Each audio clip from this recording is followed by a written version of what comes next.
talk a little bit about the branding and marketing and image. Marketing happens to be the one thing that confuses the independent a lot. They see all the messages that happen around them. They see all the noise of messages. And they think, well, I can do that. First of all, marketing is very expensive. There's no way around it.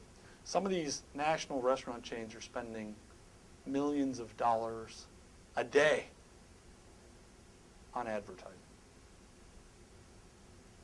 There are several restaurant chains spending between $2 million a day and $3.5 million a day, every day, on advertising. So as an independent, if you think you can compete with that, you're wrong. Won't happen. But what you can compete with them on is a personal approach to marketing. Okay, so we were talking about the complexities of marketing and the difference between marketing and national chain, marketing and independent.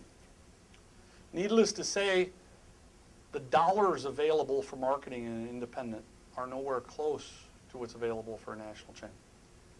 But that doesn't mean that you can't be effective in your marketing strategy.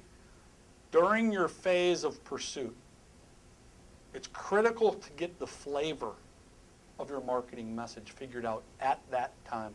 Don't wait until the restaurant's open and operating, or even a few weeks before it's ready to open and operate to determine your flavor and your message.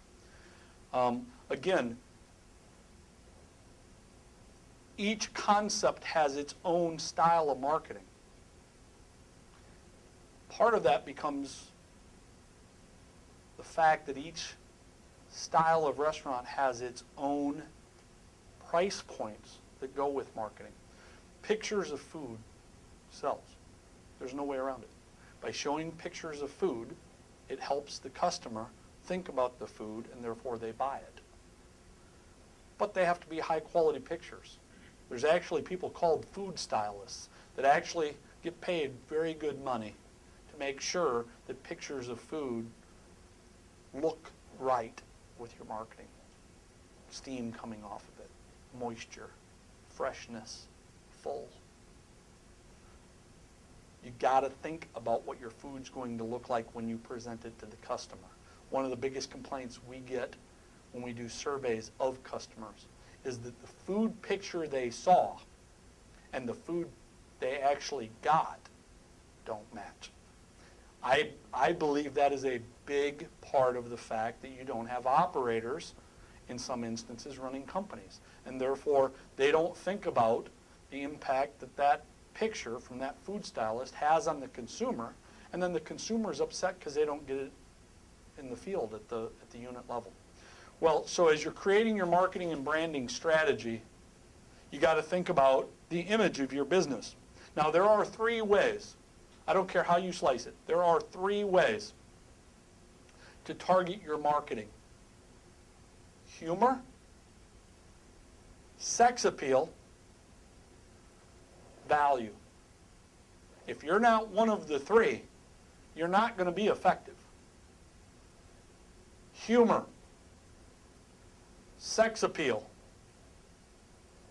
value. Humor can be anything that the consumer might deem as funny, unique, different, memorable. The Chick-fil-A cows. Their whole campaign is based around fun, humor, unique, quirky. It works because of it. It works. There's plenty of restaurant independents and national chains that use humor to drive the customer marketing message. Sex appeal. Sex appeal is defined in multiple categories. One is beautiful women. You can use beautiful women to drive the customer marketing message. Beautiful men. Beautiful environment.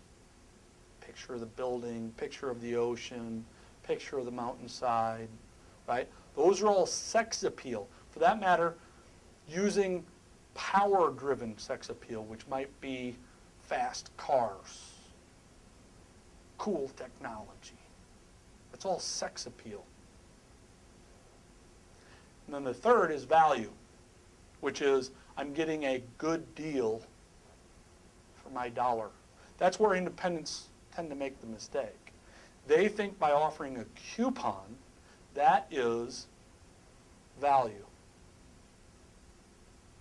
It's not. Okay?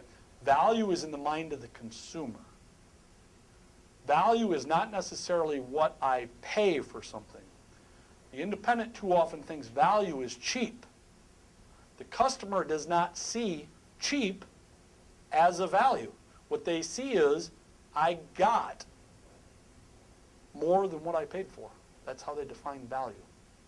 I paid for something and I feel like I got a huge value for my money.